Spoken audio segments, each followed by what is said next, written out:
নামটিৰ 6 বছৰীয়া কণমানিয়ে জয় কৰিলে সোণ আৰু ব্ৰঞ্জ।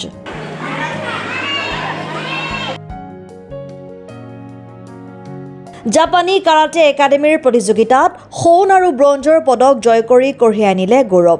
নামটি অঞ্চলৰ তেলপানী আদৰ্শ গাঁৱৰ প্ৰাঞ্জল বৰা আৰু কৰবী চুতীয়া বৰাৰ 6 বছৰীয়া কন্যা অনন্যা বৰাই সমগ্ৰ অঞ্চলৰ বাবে কঢ়িয়াই আনিলে গৌৰৱ। যোৱা 20 আৰু 21 এপ্ৰিলত শিৱসাগৰ বৰুৱা পুখুৰীৰ স্বৰ্গদেউ চুকাফা প্ৰেক্ষাগৃহত অনুষ্ঠিত জাপানী কাৰাটে এছ'চিয়েশ্যন অৱ ইণ্ডিয়া অসমৰ ৩য় শিৱসাগৰ জিলা কাৰাটে চেম্পিয়নশ্বিপত এই সন্মান অৰ্জন কৰিবলৈ সক্ষম হয়। চেম্পিয়নশ্বিপত জিলাখনৰ বিভিন্ন ঠাইৰ পৰা কাটা আৰু কুমিটে শাখাত প্ৰায় 200 প্ৰতিযোগীয়ে অংশগ্ৰহণ কৰিছিল। এই প্ৰতিযোগিতাত কণমানি অনন্যা বৰুৱাই কুমিটে শাখাত সোণৰ আৰু কাটা শাখাত ব্ৰঞ্জৰ পদক লাভ কৰিবলৈ সক্ষম হয়।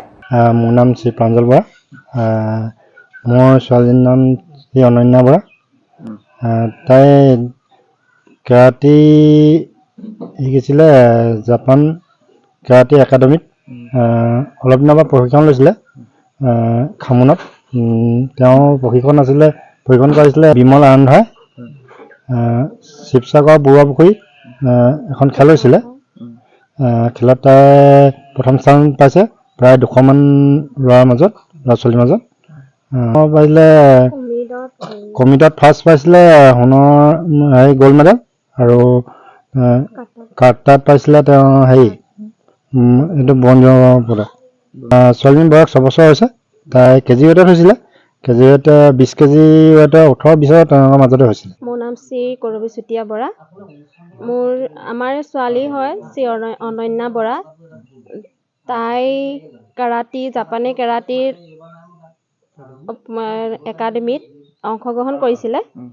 তেওঁ ছাৰ আছিলে শিক্ষাগুৰু শ্ৰী বিমল আৰান্ধাদেৱ।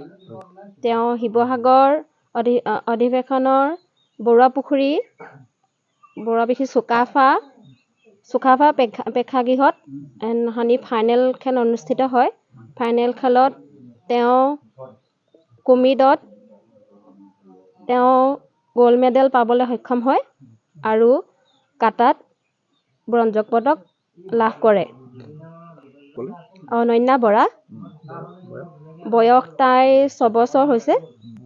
তাই প্ৰদৰ্শনক লৈ আপোনালোক সুখী নে? হয়, বহুতেই সুখী।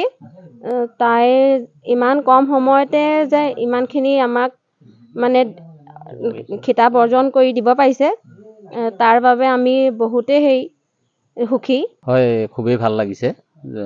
আমাৰ গাঁৱৰে নিবাসী প্ৰাঞ্জল বৰাৰ কন্যা অনন্যা বৰাই এই জাপানীজ কাৰাটে একাডেমীৰ পৰা তেওঁ সুনাম কঢ়িয়াই আনিছে। ভাল লাগিছে। আমি পিছপৰা অঞ্চলত এনেকুৱা এটা উজ্জ্বল ভৱিষ্যতলৈও যাতে তেওঁ সুনাম কঢ়িয়াই আনিব পাৰে, তেওঁৰ উজ্জ্বল ভৱিষ্যত কামনা কৰিছোঁ। 2024 বৰ্ষৰ বৰুৱা পুখুৰী যিটো জাপানীজ কেৰাটে একাডেমীৰ কম্পিটিশ্যন হৈছিলে, তাত প্ৰথম আৰু তৃতীয় স্থান অধিকাৰ কৰাৰ যি গৌৰৱ কঢ়িয়াই আনিছে আমাৰ দৰে পিছপৰা তেলপানী আদৰ্শ গাঁৱলৈ, তাৰ বাবে আমি সুখী হৈছোঁ। আৰু বহুত কম বয়সতে, আজি 6 বছৰ বয়সতে তেওঁ যিখিনি পাৰদৰ্শিতা দেখাবলৈ সক্ষম হৈছে, সেইকাৰণে তেওঁলোকৰ পৰিয়ালৰ যি অশেষ কষ্ট বা অৱদান, সেইখিনি যেন সফল হয়, সদৌ অসমবাসী ৰাইজে তাৰ হৈ যেন আশীৰ্বাদ কৰে। নাজিৰাৰ পৰা ৱাহিদ আলীৰ ৰিপৰ্ট, অসম টাইম।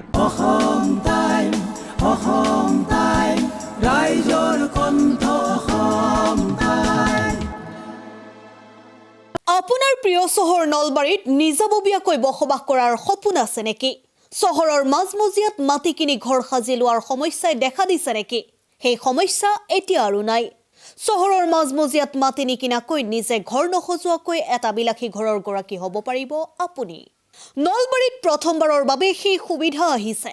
নলবাৰীত প্ৰথমটো ৰেৰাৰ দ্বাৰা অনুমোদিত আটকধুনীয়া এপাৰ্টমেণ্ট এতিয়া চহৰৰ গোপাল বজাৰত নিৰ্মাণ হৈ উঠিছে। আটকধুনীয়া আহল বহল এপাৰ্টমেণ্ট তীৰ্থদ্বীপ এনক্লেভ।